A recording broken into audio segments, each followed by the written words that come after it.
How's it? This is Hoala Greevy here with the HIPAA Center filming for July. We got the Redox Co-Founder Niko Skievaski. I hope I got that right. We'll get to it later today in this interview-ish.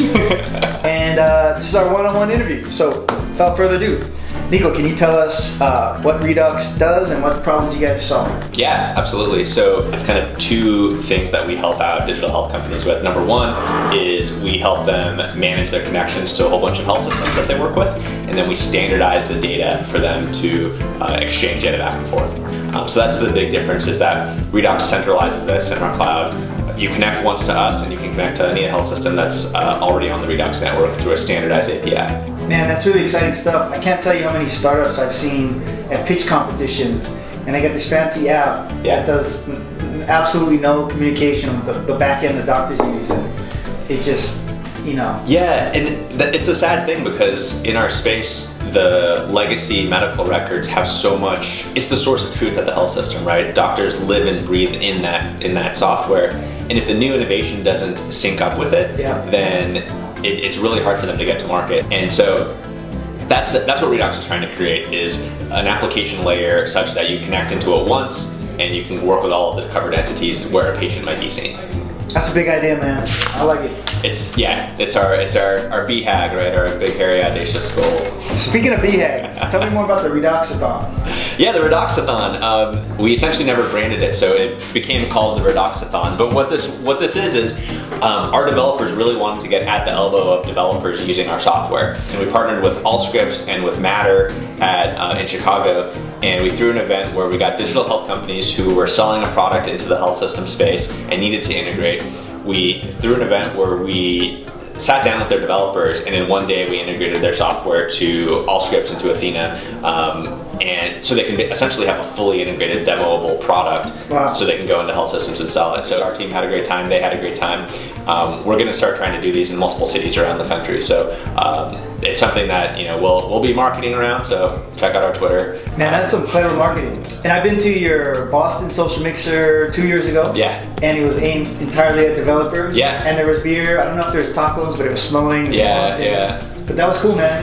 You guys are really good at that. So there's this sort of concept in healthcare. It's sad that the concept of a healthcare developer doesn't really exist. If you think of other industries, you think about gaming, there's like gaming developers, there's iOS developers, there's VR developers, there's big data developers, right? And the reason why those developers can call themselves a VR developer is because they know the tool set that you need to implement to do VR, right? They share a common tool set and a common language.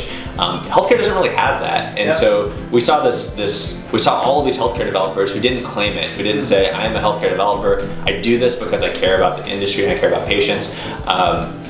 We didn't see a community around that, and that's partially a void that we're trying to fill, is saying that if you're going to be a healthcare developer, come hang out with us, we'll give you beer and tacos, and we'll just talk about these problems and how you're solving them, and share how you got through HIPAA, how you send email over HIPAA, how you integrate with EHRs. And it doesn't matter if they're working with Redox or not.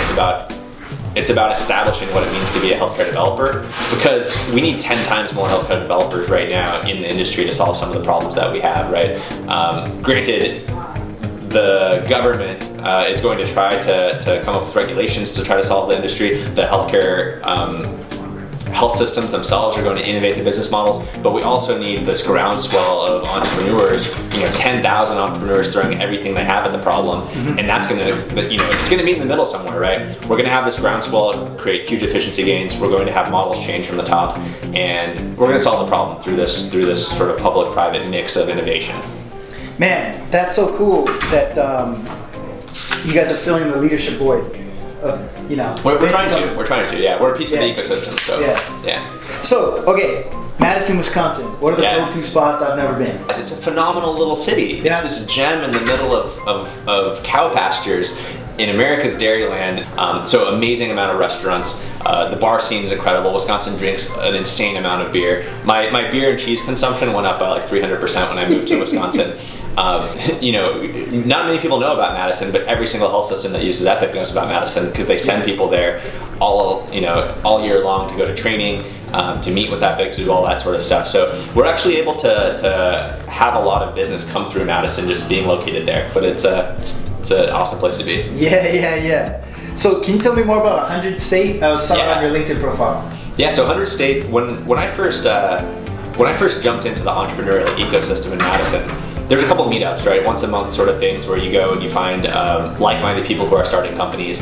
And this blew my mind because this is my first time being an entrepreneur. I had tons of questions. I didn't have a network, and going to these events was amazing. So we started at 100 State. We called it that because that's what the address was, top of State Street, which is kind of the main drag in Madison. It started as a very small co-working space, and now it's grown to the largest co-working space in Wisconsin, about 350 members. We've moved twice from there and expanded it. And we realized a lot of the people in the space, because like I said, you're either university or Epic, a lot of them came out of Epic and were trying to solve some healthcare problems. And so we started working with them and figuring out, as you scale your digital health product, what are the challenges you're going to run into? Main thing that kept coming up was integration. How do we integrate back not only to Epic but to other EHRs? Yep. And James, our CTO, he was on the integration team at Epic. He was a developer there. He was like, well, rather than doing it the same way we've always done it, if we create a cloud-based system that we can connect to once, we could actually scale this thing. So, and then we realized, that's actually the opportunity. So we brought in Luke, our third co-founder. We established around that. We started raising money. We lived and breathed in that co-working space, working out of it for the first 2 or 3 years of the business until we had 15 people running around this co-working space. And but if it wasn't for that community, that co-working community, the startup community that we were a part of, we wouldn't have found that problem. We wouldn't have found access to investors, to mentorship, to cheap space to start the company. So yeah, that's cool, man. What are your concerns around patient communication and communicating with other healthcare providers? If a patient goes from UCSF over to Kaiser, right, because they want to, because maybe Kaiser is right down the street from them, but they were at UCSF for their knee surgery, right? It's the patient's choice. They should be able to move. How do we get them talking to each other? I think that might be the wrong approach, because the common thing that always exists when you talk about why A needs to talk to B is that the patient moved between A and B. The patient is the person who caused the need for them to communicate with each other. So rather than forcing every single node to communicate with each other, how can we let the patient actually be the broker of their own information? And that's where I think we have alignment in the industry as far as everyone agrees that the patient should have access to their data, should understand their data, should be able to bring it with them wherever they want to. There's no perverse incentives in that. It just makes sense. So that's something that we're hoping Redox can solve as we grow, as we get more dense coverage in a region, where if we had every kind of provider in a given metropolitan region connected to Redox, then applications can be built on it where a patient can be the broker of their own data and actually cause that communication between their providers and communicate with any of their own providers or care teams through applications built on top of this. And if everyone's going to market trying to solve it and iterating, then we should be able to figure out something that sticks. Tell me more about the Redox coin. I heard about it a few minutes ago. Yeah, so we came up with this coin concept. They use it in the military. Like if you go on a mission or something, they give you like a coin to commemorate that mission that you went on. But it's just really a way for whenever we have a developer deploy at a new site and we want to celebrate that a little bit. We do first things. For someone's first go live, we buy them a pizza party. So we buy. Yeah, it's an easy thing to do, right? We say, where's your office and how many people do you have? Like don't get lunch on Thursday, and then we just order pizza for them. It's like $100 for us, but it's a pizza party for them. Yeah. So we love doing that. But then we'll send them coins. So the developers who are working on the integration project, we send them a coin every time their product's deployed, and it's something for them to have on their desk. It's just a little trinket, but it's just a little token, right? When was the last time a vendor bought some engineers some pizza or any kind of meal? That's really memorable. That's cool. We buy tacos at events and we buy pizzas for people's offices. Easy to share. Good stuff, man. Okay, we're gonna one last question before we get into the lightning round.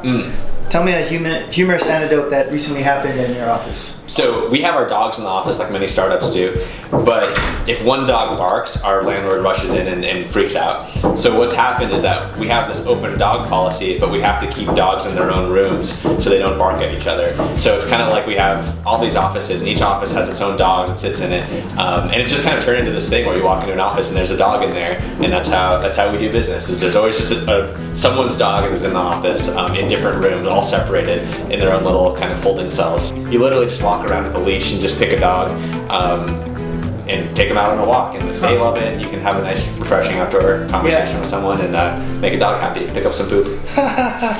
And do you like Sabo? I do. This is All right, amazing. this is Let's Sabo. do it. Let's have some. Okay, I'm dipping. All right.